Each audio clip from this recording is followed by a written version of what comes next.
you, Marjorie.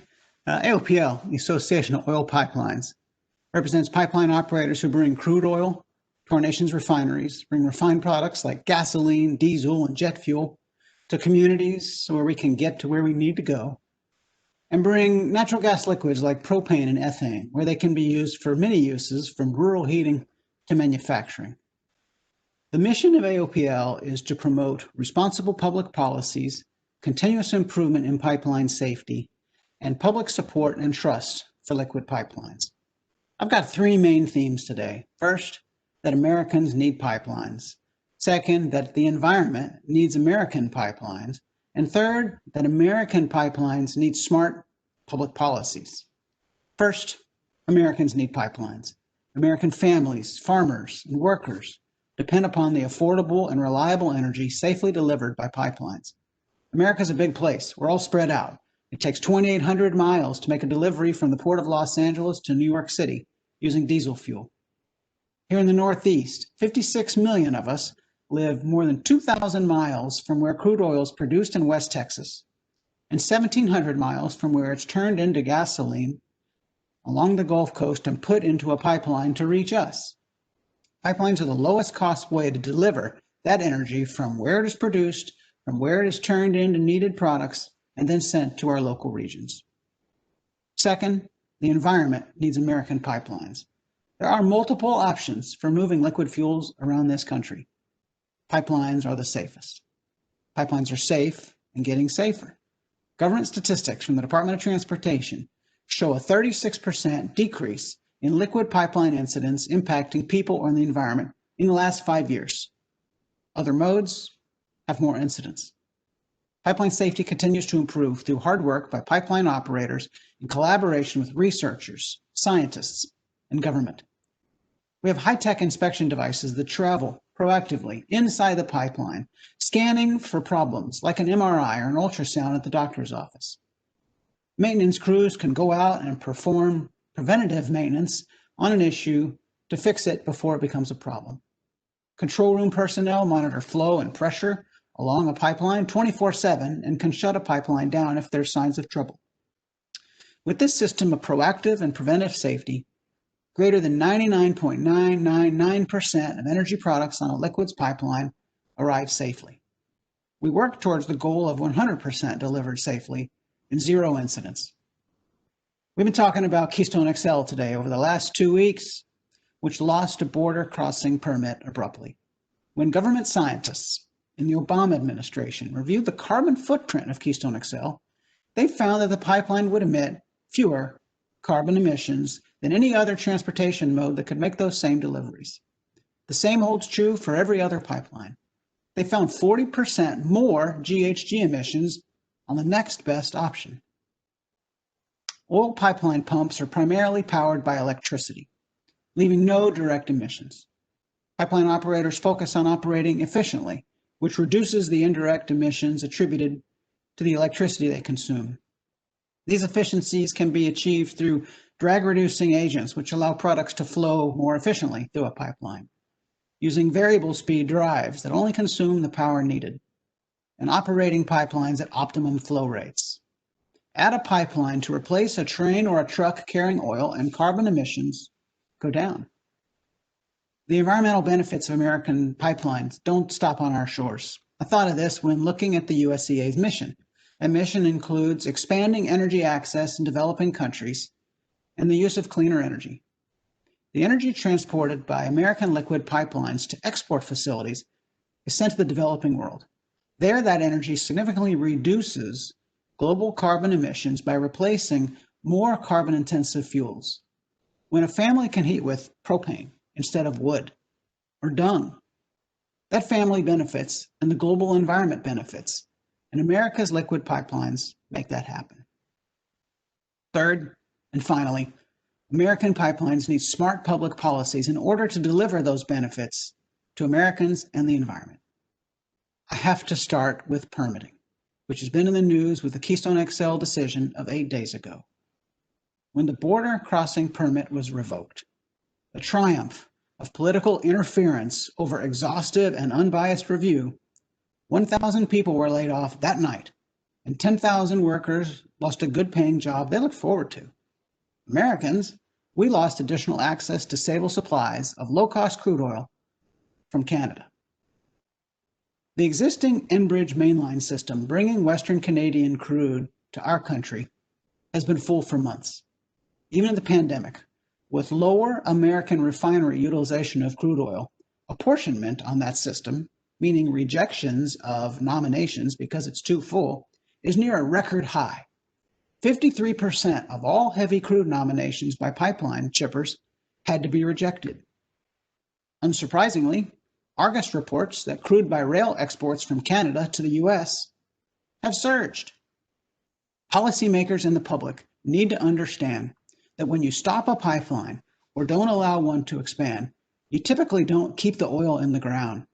You just move it onto another form of transportation. This restricting of Americans' access to needed pipelines needs to stop. Environmental reviews of pipelines by career government personnel, including experts in science and engineering, can be more than 1,000 pages long. But for some, it's never enough. While opponents can always ask for more analysis, in the end, this typically just causes needless delay and the same end result that pipelines are the safest way to deliver the energy products we use. If a pipeline is held up over this or shut down, it means in the meantime that transportation of fuels moves on modes that are more costly and less environmentally friendly than pipelines. There's a lot of talk of following the science. That's what we need to do in pipeline permitting. When our economy grows again, when Americans are able to go take trips in their cars or see relatives on plane trips, we're going to need to expand our 225,000 miles of liquid pipelines or expand capacity on existing pipelines. We need a pipeline permitting process that works, including the nationwide 12 permit process employed by the Army Corps of Engineers. The policies of the Federal Energy Regulatory Commission matter too. FERC policies have contributed to the expansion of liquid pipelines by more than 50,000 miles of new pipe since 2008. That includes steady growth during the 8 years when President Biden was vice president. The investment community tells FERC regularly, FERC's policies have a significant influence on whether pipelines invest to expand and meet the energy needs of Americans. FERC regulation over the last several decades, after Congress had to step in 1992, works as it should, encouraging market entry, driving efficiency, the kind that reduces electricity use, and capturing the benefits of that efficiency for shippers. Under the Interstate Commerce Act, FERC oversees the rates, terms, and conditions of oil pipelines to shippers, which are large and sophisticated enterprises, often larger than pipelines themselves. In contrast to other industries, retail distribution rates for the products oil pipelines carry are disciplined by markets, not overseen by state utility commissions. This industry is different than any other that FERC regulates. Aopl will continue to engage with FERC's new commissioners and FERC's new leadership to explain how its policies have achieved these policy goals and provided Americans with lowest cost access to energy for only cents per gallon. Pipelines are lifelines. They help us get where we need to go. They create jobs. They supply resources, and they fuel our future. Some have questions about whether we still need oil pipelines. We will still need oil pipelines for a long time. There are 200 million cars and light trucks on the road, and they consumed more than 140 billion gallons of gasoline in 2019. Today, 90% of cars sold run on gasoline or diesel. Americans need pipelines to keep delivering the fuel they use. Energy use scenarios to meet aggressive climate goals still assume more than half of the vehicles sold in 2030 will use conventional fuels like gasoline and diesel. The outlook for jet fuel use and diesel use is even higher and even longer. Governor Granholm said yesterday in her Energy Secretary nomination hearing that even if we are going to get to net carbon zero emissions by 2030, we cannot do it without oil being part of the mix. As long as Americans need the fuels pipelines transport, the job of pipelines is to meet that need for energy as the delivery option with the lowest cost, the fewest safety incidents, and fewest carbon emissions. what happens in Washington on public policy issues matters greatly to Americans who depend on pipelines. I want to thank USEA for the opportunity. Thank you for joining. And if there's time, address any questions.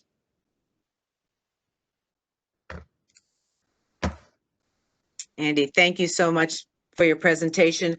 That was wonderful to hear the integral role that pipelines play and their environmental benefits. We did have one question that I wanted to talk about. Someone submitted a question on, could you discuss a little bit more detail the impact? I'm sorry, scrolling down, there's Sure. a box blocking, my apologies. Box blocking it. So I'm going to move on while I look for that one. Can you discuss a little bit more detail the future opportunities for American pipelines? Well, demand is lower than it's been before for the products that we use. We're going to get to a point where we're using full amounts of jet fuel, gasoline, and diesel, and we're going to need more pipelines than to expand capacity to meet the needs of Americans. We find when there's not enough pipeline capacity that that product needs to move on other modes to reach the consumer, which is a higher cost and tougher for the environment. Or if somehow it can't, that means shortages for Americans, higher prices at the gasoline pump. We've surveyed, and of course, Americans don't want to pay more for energy. So we need to expand pipeline capacity to make sure that they can get the low-cost access to the energy that they need. Thank you. I was able to find the question. So regarding the Keystone Pipeline, they're curious to know what the LT job outlook was for the completed pipeline. What I'd heard is that there were more than 1,000 American union workers who were involved in construction right then. The TC Energy had put out a notice by the end of that day that those people were laid off. The TC Energy had project labor agreements with 4 American unions to employ more than 10,000 people in pretty high-paying construction jobs along that route. And that was going to start pretty soon here in 2021. And of course, those jobs won't go forward without a border crossing permit. So at least the numbers that I have heard, that's 11,000 jobs.